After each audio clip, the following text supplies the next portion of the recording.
Hello, listeners, and welcome to another episode of Subscription Scaled. I'm your host, Nick Frederick. With me today is Eric Crowley, who is a partner at GP Bullhound. Eric, welcome to the show. Hey, thanks, Nick. Thanks for having me. Awesome. Well, for the listeners that don't know, tell us a little bit about yourself and tell us about GP. Yeah. So first off, hello, everyone. So my name as Nick mentioned, is Eric Crowley. I'm a partner here with GP Bullhound. We're a tech investment bank headquartered out of London. Got 9 offices around the globe, over 200 employees. And then we serve as a tech investment bank for technology companies across the globe. And so we help companies graduate to the next level by raising capital, or if the founders or investors are looking to sell, we help them exit through an M&A process. And then my background, I'm actually originally from Ohio, started my career driving a truck for Cintas, so things have changed. And then got my MBA at the University of Chicago, and then moved gradually westward, started my career at Lazard doing M&A and restructuring, and then became a lead of finance at a company called eSpark Learning, which is an educational SaaS business. That was actually my first foray into tech, was as an operator. And then joined GP Bullhound about 5 years ago, and then started launching this consumer subscription practice in 2018. So it's been a fantastic ride, and where we kind of sit in the marketplace now is we try to help middle market companies 50 million to $1 billion on their exits. And so we think we're the only investment bank out there with a dedicated consumer subscription software practice. Yeah, that is pretty unique. I'm not aware of any others either. But what led you guys to, carve off that as a practice? Was it just the amount of activity that was happening just in that space, or you just kind of saw where it was headed? Yeah, it's definitely the second one. So we were fortunate enough to work with a company called AllTrails, if anyone's familiar with a hiking app based in the Bay Area. So we helped them sell to Spectrum Equity in 2018. And so that was my first consumer subscription software deal. And the business was pretty small at the time, but we got a really great price for it. And it opened my eyes up into the power of like the consumer as a subscriber. Previously, the going wisdom was that consumers churn, right? They're not sticky customers. They try stuff, they flip about, right? They never really use anything as a subscription long-term. And I was starting to see that start to shift, right? And consumers have been trained now by Netflix, by Spotify, some of these huge companies, that it's okay to pay for a digital subscription. And so at the same time, entrepreneurs said, hey, previously I was building these businesses, monetizing with advertising. That's a 3-way relationship, right? Between the user, the advertiser, and the entrepreneur. Mm-hmm. And now with subscriptions, right? It's much easier to make it a one-to-one relationship. It's the builder, the entrepreneur, and the consumer. And so the products kept getting better and better, faster and faster, right? The sensors now through the phones, through your laptops, enable a lot more information to be ingested. And so consequently, these services, I don't even like to call them apps, get better, more customized, better tailored to your individual lifestyle. And so we just saw all these tailwinds coming, and we said, hey, there's a big market out here. Let's go try to capture it. And so we take a pretty granular thesis to understanding these businesses, and have had a really successful history. We sell, 5 to 6 a year. Yeah. Wow. One of the comments that you had in there, it just what you were saying made me think of it, but you believe that the consumer subscription space, direct to consumer, whatever you want to call it, still has a long way to go. It's not where maybe some of the other, especially B2B SaaS, has grown up, that there's still a lot of opportunity there. I mean, what makes you say that? Yeah, I mean, there's a couple things. One, if you just think about the space that we're talking about, right? Approximately 5 billion people have smartphones these days, right? They're all connected, every single one. And that's connected to the Apple Store or the Google Play Store, right? So effectively, you launch an app in the middle of Ohio, it could be bought by anyone, anywhere, instantly. Like that is a phenomenal market to be competing in. And so that's the macro TAM as I think about it. And then you kind of go down to the individual, right? Nick, if you look at your own phone, you flash back 3 or 4 years ago, how many things did you subscribe to? Maybe 1, 2, maybe 3 things, maybe. Right now, but if you look at your phone, you've probably got 5, 6 things. Might be something to handle your kids' stuff, maybe a fitness app, maybe something focused on, like a type of food or a community you really enjoy. And I think these things are just getting better and better and better. And so my view is that while we may subscribe to more in the future, it might be 10, each one of those will be adding a lot of value to your life, either driving savings, giving you more time to do your day, right? Automating some of the tasks you used to have to do on like by yourself. And so my view is that we're still at the very early stages here. Yeah. Well, I've been doing subscription for 20 years now, and actually used to work for a company called Affinion Group, and a lot of products back in the days when I started with it were kind of the set and forget it subscription type products, where it was, hey, let's go out, do a lot of marketing, get them to sign up. They may or may not use the product, but it was kind of like this, it'll fade into the background, forget that they ever even bought it. And of course, that model has very much flipped on its head. And now it's all about engagement and continuing to deliver value. Do you think part of that is you're saying there's a lot of opportunity? Consumers have become more comfortable with subscription. Part of that's because of probably past experiences with those types of things, the gym memberships and those types of subscriptions that you forget that you even bought. And now, to your point, the apps themselves are better, and the way that they can engage with their customers to better. So do you think it's both of those factors, or how do you weight them? And are there others? Yeah, I mean, I think it's primarily the apps are better, right? It's so easy to unsubscribe to stuff now, like rules, privacy, it's everything. If you're doing it legally, right, has to have a real easy click to unsubscribe at the bottom of every email, right? If you go to like your iPhone or your Android phone, right, there's an entire tab that just says your subscriptions. So you can quickly go through and unsubscribe to every single thing in about 10 seconds, right? It's super easy. There's no friction. There's no phone calls to call someone, and like getting out of a gym membership, right? You can only call between the hours of 8 and 9 p.m., Chinese time, right? To get a hold of someone. Right. It's impossible or write a letter to do. or something. Yeah. Digital subscriptions, they have to prove their value every time you use it, or you will get, the user will churn off, right? And so consequently, the apps now, the services now have to be much, much better. Otherwise, they'll lose your users, right? If you're not delivering value, consumers are saying, hey, I'm not going to pay you for something I'm not using, and they'll churn off. Right. And I think the businesses have understood that now. And so you're just getting a much, much higher quality of subscription offerings. Yeah. Well, you've been mentioning app stores quite a few times there. And for, I think, a lot of subscription businesses, especially those that can sell directly to consumers and not have to go through the app stores, they have this aversion to the app stores for the approximately 1/3 of the revenue that they're taking off of the top. I mean, do you still feel that as the best channel for distribution is through the app stores, or do you see more things going, directly trying to connect with that customer? Yeah, you definitely want to have playbooks for both, right? If you kind of think you have Stripe on one side and you have the app stores on the other side, Stripe is absolutely cheaper, right? But consumers are pretty well trained, right? If you look at any of Apple's 10Ks, right, to pay through the app store, it's safe, it's reliable. They can Apple Pay it. It's a double click, right? With your thumb, you're never entering your credit card details. It's a pretty easy channel to get, millions of subscribers pretty quickly.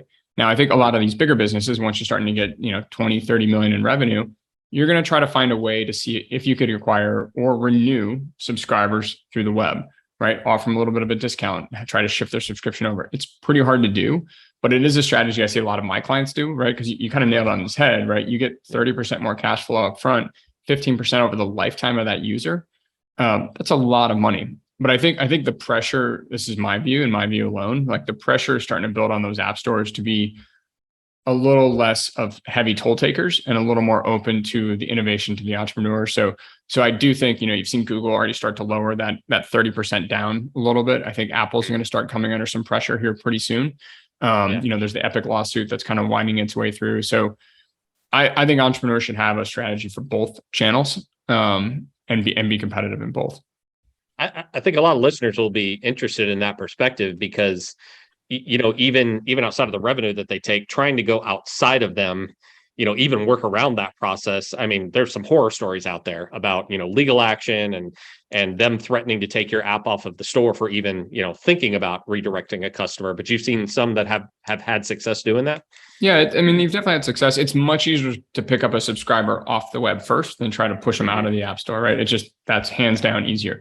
And so I think people have some pretty interesting organic growth channels, right, to find those consumers outside the app store, right? There's a company called Mubi, which is a Netflix competitor, right? And they have an entire website dedicated to a forum almost talking about high-end movies, right? Stuff you go to the Cannes Film Festival, you'd find movies like that. So it's very different from like what's on Netflix. So they acquire their users through this website, right? So the users are coming to them through the browser, right? They're using it on their laptop, not on their phone. And then that's a much easier way to get someone to subscribe to Mubi. Then you go download the app to actually watch the films, right? So that's a really good strategy people have been using that way.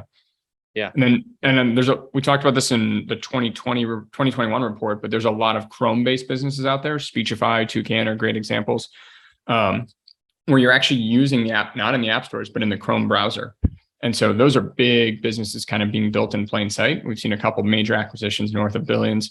for those types of businesses. But then once again, you're doing it outside the App Store, right? There's no need to download anything. So people are starting to customize their business models and delivery models to go around that. So how do you think Google and Apple are going to respond to that? Are they going to wait until it's a problem, like they're losing revenue because of it, or do you think they're going to get in front of it? I think it depends, right? I think Google's trying to be first mover, right? And a little more friendly, right? So they've already kind of reduced the take rate. Apple's fighting it, right? It's a pretty profitable piece of their business, right? I mean, it's hard to see from the 10K exactly how much, but it's obviously in the billions part of the profit margins, or in the billions of profit. So they have every, intention probably of fighting until they don't have to. Yeah. Well, so talk a little bit about, I mentioned a second ago, the impact of iOS 15 and all of these privacy restrictions. What does that ultimately mean for these apps or these subscription providers? Yeah, I mean, so iOS 15 and the ATT tracking, or app transparency tracking, or tracking transparency, excuse me, was a pretty big blow to a lot of apps in the space that were doing paid marketing. And so there's a lot of businesses out there where they're kind of like ROAS players, right? They try to spend $1 and they get $1.50 back from subscriptions. And so that model broke, and it broke in a pretty major way with iOS 15. And so I think short term, it hurt. It hurt a lot of my clients. It hurt a lot of companies I know out there.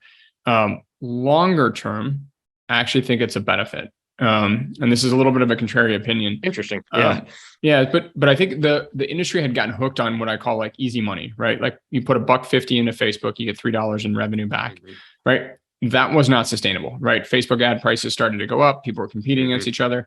And you're ultimately, we talk about this in the reports, but ultimately you're acquiring users that aren't truly your users, right? You're building it to get someone onto the subscription, not subscribe for 2 years, right? So we kind of call it a dynamic of locals versus tourists. It's easy to get flashy metrics with tourists, right? You get tons of visits, lots of downloads, right? Maybe a month or two of subscription, but they churn, right? So you're playing the ROAS game.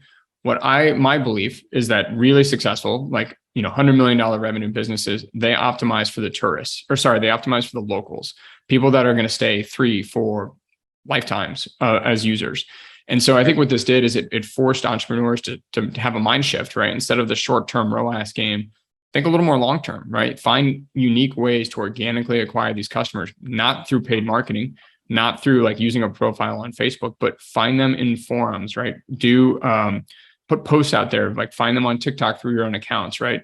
Bring unique ways to market your brand and your company that finds like that really core niche of users. You might have slower downloads, your revenue growth might slow, but ultimately your LTV to CAC and I think your profitability will long-term benefit.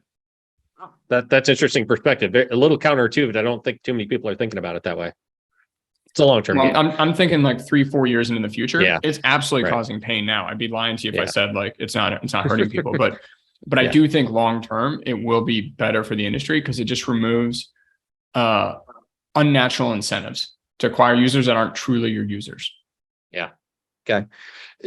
So there's a term that has been floated around a lot lately, especially after we kind of saw the uptick in e-commerce through the pandemic, right? Everybody went online, enrolled in a whole bunch of things. E-commerce went through the roof, and now there's all this talk of subscription fatigue, right? Like I signed up for too many things, and now I'm really looking at it, which certainly can be true in some sense, but of course Netflix just reported their numbers, and they just had the hockey stick from Q1, Q2 into Q3. What's your take on that? Yeah, I mean, obviously, I'm extremely biased. Let's call it what it is, right? I operate in the industry, but I do think this whole subscription fatigue is a little bit of a misnomer, right? I think what they're really describing is you're not going to subscribe to 5 fitness apps. You just won't. You'll maybe have 1, maybe 2 at the most, right? That you actually use and truly need to subscribe to, right? So I think what you end up having is you'll have every person, in my opinion, will have a portfolio of apps that they use. Right. And it's not going to be, they're not going to be duplicative. They're not going to be overlapping. Right. You'll have one like Grammarly for kind of work. You use something like Fit On for like your workouts. Right. You'll have something else like a Blinkist for your education, your podcast. So I do think the term subscription fatigue applies to, not everyone's going to have a Peloton, a Tonal, an Asana Rebel subscription. They're not, but they will have something, in my opinion. So I think a lot of people when we look at customers or clients, we kind of look at your pre-pandemic subscription behavior, right? How were users using it pre-pandemic? We got peak pandemic, which is very different user behavior, right? Because everyone's lives were wildly different. Now you have post-pandemic. And so now we're starting to see retention cohorts kind of play out, especially through, the beginning of 2022 through now. You'll see like, hey, truly, how are the users now using your product in what's called a somewhat normalized world of things are open. Yeah. So on that point, how normalized do you think we are now in terms of subscriber behavior?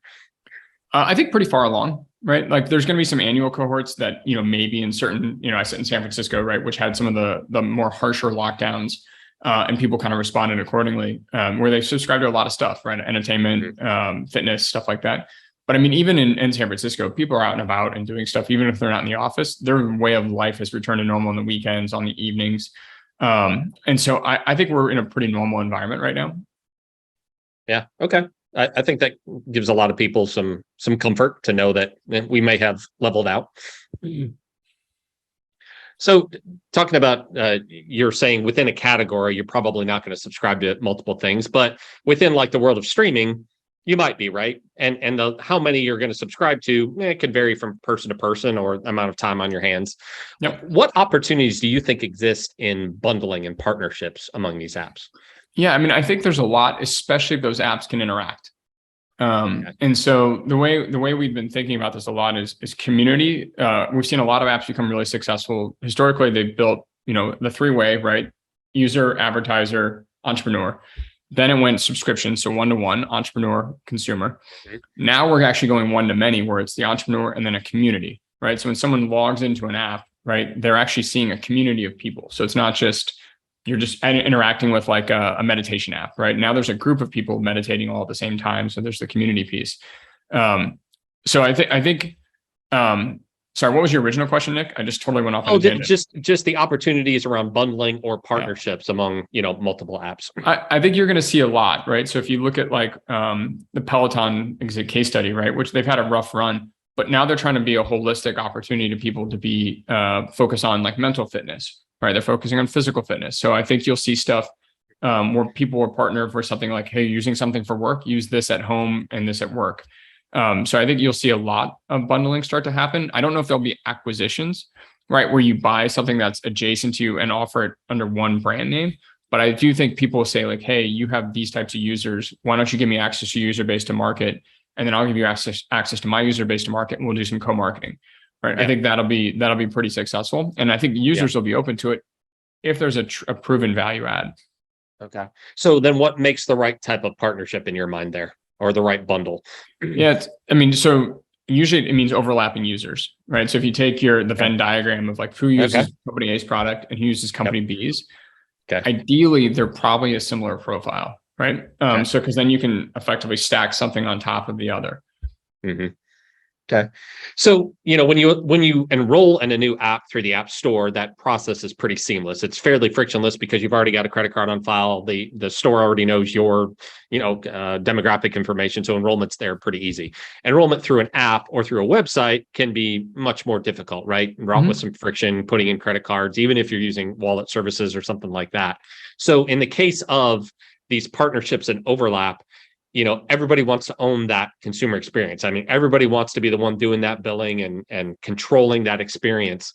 So for these to work, I mean, how can they really partner together effectively to say, all right, hey, we're going to market with these guys over here, but here's an easy way, to enroll in that product. If we really are partnering together, I almost think that's what the consumer is going to expect, right? That this should be easy to buy both. Yeah, they'll want a pretty seamless experience, or you're just going to have, people leaving the purchase carts like full. So yeah, my view is in partnership, right? There's usually someone who's kind of the lead partner, right? And there's someone who's more of the junior partner, right? And I think that'll just be fleshed out, right? Neither one is worse. One takes more work, one takes a little less work. One may have a slightly bigger benefit, one may have a smaller benefit, and that's okay, right? Each entrepreneur, each builder will have to evaluate the pros and the cons and decide like, hey, this makes sense for us. Yeah. So let's transition a little bit over to your report, your extensive report, the consumer subscription software report, which is fantastic, by the way. I mean, so much insight in here, so much information packed onto every page in this 50-page report. Tell us a little bit about, who's your audience here? Like, who are you building this for? And who are you trying to reach with it? Yeah, it's and just for all the listeners, you can just find the reports are free, right? We never charge for that. It's on gpbullhound.com under insights. So download and take a look. Let me know criticism and critiques. I love to hear feedback. Yeah, so I mean, when we started writing the report, Nick, it was kind of just a way for me to coalesce my thoughts. Right. I was like, hey, I was just trying to think through this ecosystem. If this is going to be a real thing, or is it a flash in the pan type thing? So it was initially just designed for me, right? I was like, hey, is this real or not? Do I think there's a real businesses here, a real industry here? Kind of put it up online just to see what people thought. And man, we got a lot of feedback. And it was people like, hey, I've never seen it like this. Like, I even thought about this. So we got, and GP Bullhound has a pretty extensive list of subscribers that get our mailing list. And it's mostly entrepreneurs. So it's people building. And a lot of the builders got this. We're like, okay, wow. All right. I never thought about this metric or that metric. Before I was kind of focused on this, but you kind of put it in a SaaS terminology. Let me think about it that way. Mm-hmm. So that was the first audience. But then pretty quickly, the second set of audience was investors who were kind of saying, hey, hold on a second. You're telling me that I can get SaaS-like cash flows, but maybe pay, 5 times revenue versus, 10 times revenue on a B2B SaaS company. And the answer is yeah. And so all of a sudden we had a lot of people coming in and saying, hey, we want to find these companies. Where's the next Chegg, right? Where's the next Netflix? Where's the next Bumble? Like, because there was also these success stories were starting to happen in the market, both public markets and private markets. And so people were saying like, hey, there's actually billions of dollars of opportunity here. Let's go invest there. So that was the second piece. And so now, I think if you go through this, right, we target both of those audiences. Right. So we really focus on the entrepreneur. We want them to have all the information at the fingertips that investors have. Right. So sometimes as an entrepreneur, you don't have market information on KPIs, right? Like, what's a good LTV to CAC? What do my competitors' gross margins look like? Like, what do investors care about for revenue growth rates? You just don't have that because your head's down, focused on your own thing. So there's some information asymmetry there where investors they'll see 50 companies a week, right? And the entrepreneur just sees their own company. And so we try to put a lot of that information on the report. So, hey, go look at it, take a look. And then for the investors, we do some pretty deep market mapping. So we really kind of think through like, how will these markets perform? Like, where are some attractive spaces to be investing in? And then those are the areas we kind of try to cater to the investors' goals. Gotcha. Okay. Well, it's somewhat it is in the report, but talk to us about how you segment this whole space. I mean, you've got some different categories in there, but talk a little bit about those and kind of why you put them in those categories. Yeah, it's pretty hard to do, right? Like, because effectively you're trying to map consumer purchase behavior, right? And buyers can buy consumers buy hundreds of things a week, right? And they sit across tons of different categories. So we just try to create a framework. And to be honest, like, we're constantly expanding this framework. This is something that happens every year. We try to expand it, but the first two big categories, and most of your users will know this, is like entertainment and fitness, right? Huge number of offerings. A lot of people have had exposure to these, and these can be, stuff to go outside and go surfing on, or sit on your couch and watch Netflix, right? It expands a huge gamut. And then the category that's gotten a lot of attention recently is health and mindfulness, right? So a lot of people have been focused on, hey, maybe I just don't worry about my physical fitness, but my mental fitness. Another category we're spending a ton of time in is prosumer. And so the definition of prosumer is this is a tool that is designed for a single user or 2 or 3 users to make money, right? So think a solution for someone who is a yoga studio, right? It's a one-person organization. They're using Vimeo to create marketing content, right? So it's a single service offering targeted to someone who's using that to make money. And so it's a very sticky profile. It's a pretty interesting business model. And then we've got everything else from like education, family and dating, and then this huge other category, which we're even expanding even further, right? Other now has like plant focus, religion, even astrology. So there's a ton of categories in that other bucket. Yeah, that prosumer category is very interesting. So you think about it like this is somebody who has a very direct relationship with their customer, right? So the stickiness there is it's probably pretty obvious on one hand as to why that is, but why is that interesting now from an investment perspective? Because you would think the numbers here are so small. Why does this even matter? Yeah, but that's exactly incorrect, right? The numbers are actually quite big. So like if you think about Grammarly, right? I don't know if you're familiar with Grammarly, right? Yeah, $1 billion company. Sure, I use it. Yeah, $1 billion company, right? I have employees in 9 different countries here in GP Bullhound. Almost everyone outside of the US uses Grammarly. It's an amazing tool to make sure your English is absolutely correct. And even if you're texting or using WhatsApp with a potential client, everything comes through perfectly clean, right? So no one's churning off that, right? Here in San Francisco, Superhuman is an email tool. People love that. It saves them hours a week. They're never churning, right? There's a company called Small PDF. It's a similar version to Adobe PDF. It's sticky product that people, hey, I have to use and edit PDFs every day. Great solution. Right. And you can kind of go on and down, like GP Bullhound. We helped Real VNC, which is a VNC provider, basically sell an incredibly sticky user base, right? Because they always care about making sure they have really high quality internet connection, but not worrying about any of the privacy issues. Yeah. Okay. So it's a VPN provider. Yeah. Wow. So what other segments do you see either emerging or are underserved and have some opportunity in them? I mean, I think everything has an opportunity, to be honest. Like GP Bullhound, we just did another mapping business. We did the sale this week. It'll be announced in Q1 2023. Really exciting. We've also have another one closing in the nutrition space. So, kind of targeting people that are looking to cut weight, but they want to do it in a community. And so in a long-term safe way. And that was a really successful process. Yeah. Wow. Okay. What are some other insights that, you guys have packed into this report that you want your users to get out of it? Yeah, I mean, I think there's a couple of things we talked about a lot this time. The power community is one that we see a lot of people using, and there's actually tools now where you could effectively launch a community without a lot of coding, and I think that's a big one. So we're seeing a lot of users start to dive into that. We definitely talk about Web3.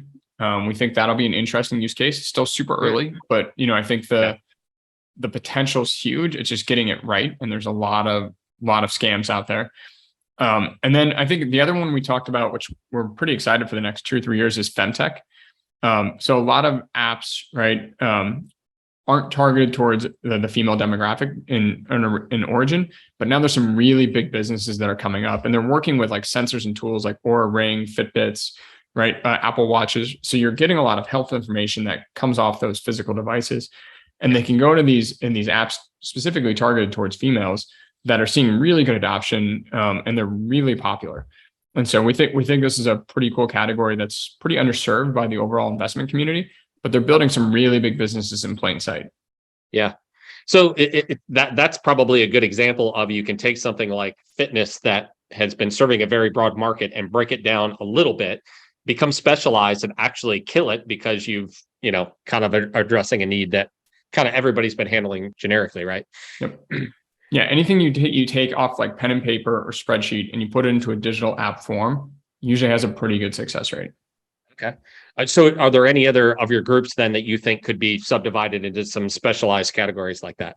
Yeah, honestly, I'm always amazed by what we see. We probably are very fortunate where we sit, where people reach out to us and show us different types of businesses all the time. Yeah. I mean, there's amazing stuff being built right now around like just managing your life, right? I am really looking for that family management super app. And there's stuff out there that does, your kids' sports teams like Team Snap, right? Where they manage all your kids' sports, right? And there's stuff that I have a 3-month-old daughter, right? So I have an app that I use to manage everything she eats and her health. So my wife and I stay really coordinated, right? Even if we're not in the same room, I know when she ate last, I know how her last bathroom break was. So we use that app religiously, right? But I'm really interested to get that super app that kind of manages my calendar. My wife can see that easily. Then we can have like the finances are on there, the budgeting is in there, so that when she and I kind of sit down at the end of the month, like, hey, how was our month? Right? We pull this all up and it's all there, one single screen. So I keep looking for that one. Yeah. Well, so question there, and inflation aside, but because the apps that come to market now are more specialized, because the generic ones have kind of been covered, right? A mail app or a calendar app or something like that. Now you're talking about a very specialized segment. Does it take more time and more capital to bring an app to market now than it used to? No, I actually think it's the inverse. Really? So the cool thing is, if you're building an app 5 years ago, right? You had to build a lot of the tooling yourself, right? The payment piece you had to integrate into, like there wasn't easy tools. One of the things we talk about in the app is we kind of call it the building blocks, or in the report, excuse me. And so we talk about like now there's tools to manage your subscription like Revenue Cat, where before you had to kind of do that on your own. So you had to build a subscription management offering inside your app. Done. Integrate Revenue Cat, you're off and running, right? ChargeBee is another good player. There's marketing tools out there, right? So, hey, you had to go out and use a Facebook, kind of write your own Facebook ads. You can do that almost all automatically now, running through HubSpot or Asana or Active Campaign, and you're off and running. Messaging, Twilio, you're set up. You can text message any one of your users instantly, email them, get them on the phone if you need to. Payment processing, super simple. All that's integrated, single line of code. And then reporting analytics, all that stuff can be, you can subscribe to that, right? So there's this whole ecosystem has been built now. We kind of call it like the B2B2C space, where they're B2B SaaS offerings now selling to the builders that are building the B2C apps. And so now you have AWS up, right? So you can quickly scale up an app within 30, 60 days. The hard part now, Nick, to your point, is getting screen time, right? Consumers have effectively, in my opinion, maxed out how much time they are spending in front of their phones, TV, or laptop. There is no more time out there. I hope not. I hope I don't have to spend any more time in front of my laptop. Right. But so, and now you're competing not just against email and Facebook. Now you got TikTok on there. Now you got family videos and people are sending stuff over WhatsApp. So it's really hard to break through and become something that someone has to use once a week, every day, once a month, on a vacation, and get that screen time. So that's the hardest piece right now. Yeah. And I guess that kind of points to why also, advertising costs in general, paid search and things like that just keep going up and up and up, right? Because there's that limited number of screen time, and now there's more than ever competing to put that ad in front of you. Yeah. That's what, one of the things we talked about in the prior report is just finding ways not outside the app to acquire customers organically, right? Either, using physical hardware, using community referrals, utilizing friends, right? So creating a marketplace around that, like Discord did a great job of saying, hey, we target the gamers first, and then they'll bring their friends. And so that was a really specific niche they went after, right? People are like, cool, gamers, they could text each other, use WhatsApp, but they're like, no, we'll do it better. And then that'll create a community. And now Discord monetizes through a subscription. And GP Bullhound actually is an investor in that. And they've done phenomenally well. So do you think that referral of friends and family and other users in a particular community, is it almost table stakes that you have to be able to build that now? Because if you just go the blanket, hit all of these different channels with paid advertising, you're going to run out of cash, right? I think, and depending on the app and what the app is used for, right? I think most people, depending on the app, once again, very specific, will want friends, family joining them in that app because it generally makes the experience better. Right now, if you're using Bumble or Tinder, maybe you don't want your family in there, right? Maybe keep that a little bit separate. But most things, right? I think you want family and friends because it just makes it more engaging, right? Strava is a great example of that, where the power of Strava is you see what your buddies did that weekend, where they ran, where they did all that. It's a very specific social network. Fishbrain's the same thing, right? You can post your photos on fishing on Fishbrain, where your friends and family don't want to see that on Facebook. But the 6 people that are your fishing buddies, they want to see that on Fishbrain. Right. Yeah, that's a good point. Well, we've touched on it a little bit, but what, from your perspective, where you sit, the impact of COVID and so much going online, and now us trying to get back to something normal. There's a lot of anecdotal commentary online about how far forward the pandemic pushed e-commerce and subscriptions because you kind of went online. What's your view of that? Is that true? Did we really get catapulted into the future, or was that just a spike because out of necessity that now we're all just kind of catching up to? Yeah, it depends on which type of subscription you're talking about, right? Like entertainment absolutely had huge pull forwards, right? Like people were saying, hey, I've got free money, right, that came in from from the government, and so I'll spend it on a Disney Plus subscription. Before, I would probably not do that. My weekends were killed. An extra subscription doesn't hurt me here, right? Because I'm not going out to the bars or the restaurants. No big deal. Absolutely a pull forward. In some of the other categories, though, right, fitness, like certain tools you're using, once something goes from analog to digital, it rarely goes back to analog. So in my view, like once you've moved on to one of these consumer subscription platforms, and it makes your life better, that is the key second half of that sentence, and it makes your life better, you rarely go back to pen and paper, to a non-digital offering. Yeah. Well, can you give us some examples of where that hasn't gone well, like hasn't actually made your life better? And the one I'd love to talk about all the time is Apple Pay on the phone. Like that didn't materially change my credit card experience. Yeah, in some ways it's different and in some ways more convenient. But for their adoption rates have been atrocious.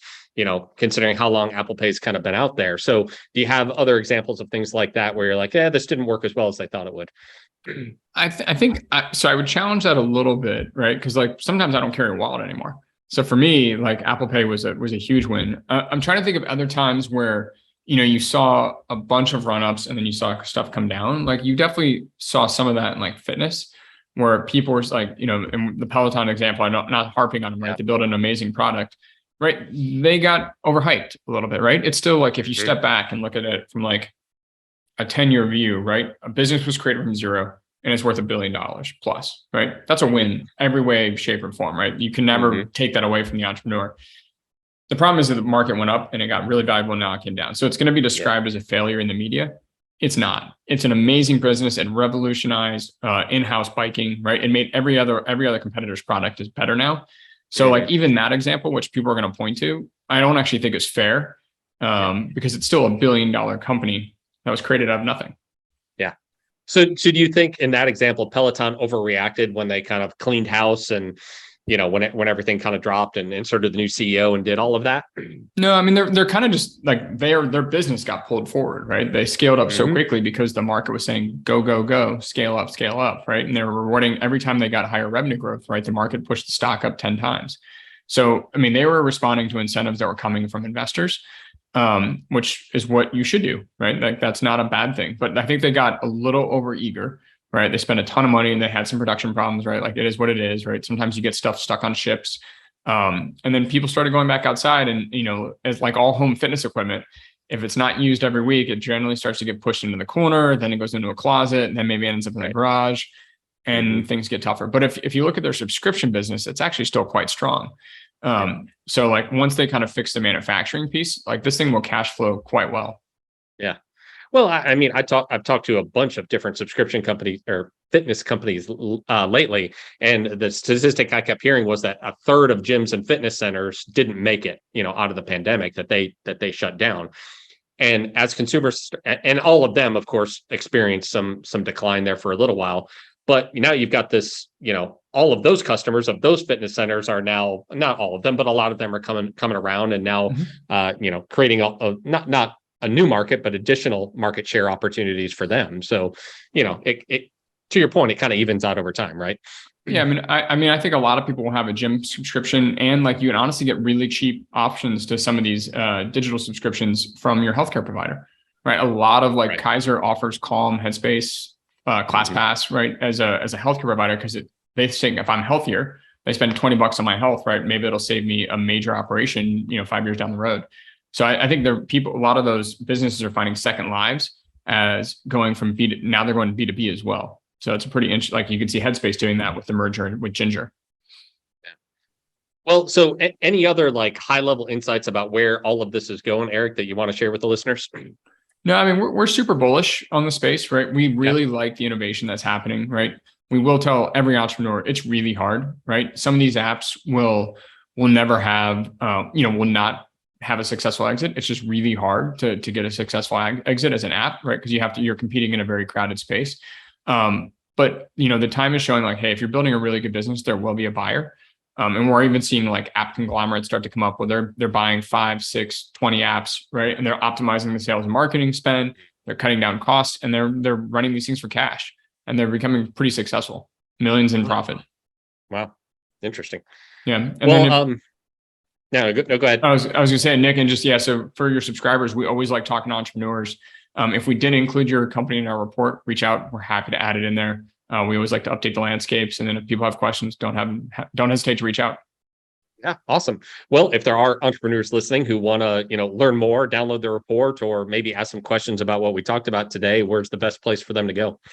So I mean, it's just my email is eric.crowley@gpbullhound.com. You can shoot a note on our website. We're easily there. Find me on LinkedIn, on Twitter, pretty much anywhere except MySpace these days. Right. Perfect.